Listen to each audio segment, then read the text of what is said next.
I'm joined now in the studio by Neville Cox, a person who knows something about the pressures of business life and who's now putting his time into helping develop the next generation of leaders. Welcome, Neville. Good to have you on the show. Thanks, Keith.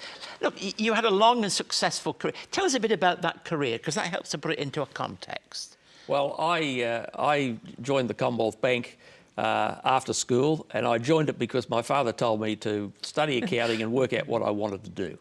And I never worked out what I wanted to do, and I had the privilege of starting pretty lowly in the organisation and becoming one of the senior executives of the organisation. And that was a very exciting and interesting career, because it had lots of change and lots of opportunity to see new things. Not many would do that, would they? Lots would come in and go. You would see ships passing in and out. That's exactly right. Yeah. Yes. So if you look back on it, what do you think was the most significant changes that happened in that world that you were operating in? Oh, I think it went from a world of basically just people who followed orders to people who had to learn how to take responsibility for themselves and perform and have targets to achieve and so on. So it was a very big change. Look, obviously I want to talk to you about your Christian faith, which is so important to you. How did that motivate you, and where were the challenges?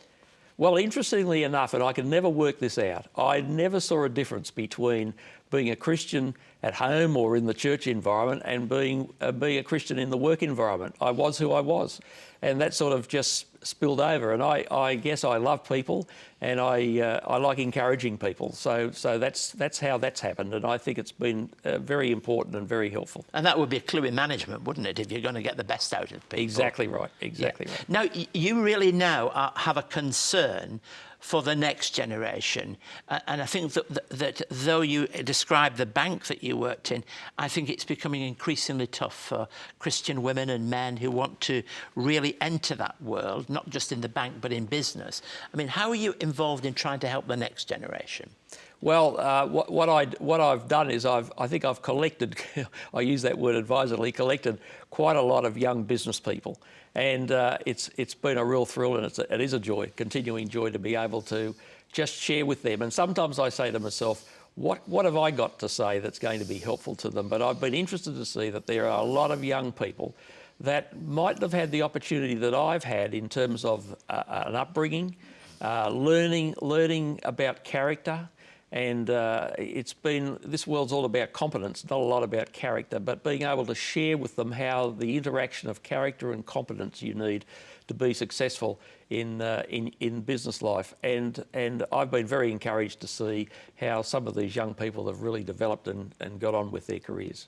But sometimes the world can turn pear-shaped very easily, can't it? You know, you're going along and it's all going well, but you have to be able to prepare people to face the fact that this is a real world that we live in, and you have to really be able to handle it. That's exactly right, and that's where the importance of having other people to share with, I think, is paramount.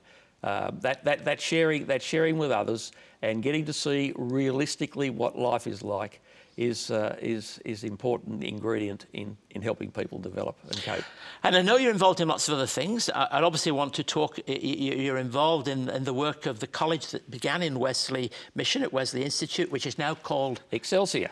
Tell us a bit about that, because I'd like to hear. Well, Excelsior College, I mean, it's Excelsior College couldn't be Excelsior College if it wasn't for the work that happened as Wesley. And so Excelsior is sort of taking that concept forward, being a Christian university, or aiming to become a Christian university, and so it's teaching courses, and as I indicated earlier, it's moving into the business realm. Yes. And as it moves in, it will train young people to not only understand the technical things that they need to understand, but also how to apply that in a Christian way. And that's probably something that we in Australia, I mean, other countries of the world, there's something of this. We need Christian business schools, don't we? So that people learn not only business skills, but some of that those nuances that belong to those who belong to Christ. Exactly right. Exactly right. I think one of the issues is that this environment we live in today is very confusing, and the values that are being espoused are very confusing and aren't always helpful to people. And for people to actually understand from a Christian perspective God's way and be able to apply that, I think is actually wonderful and what we really need in this country. So if you really had somebody who was aspiring to be a Christian business person, you've given us a bit of the answer. I think it was be yourself. What sort of advice would you give them?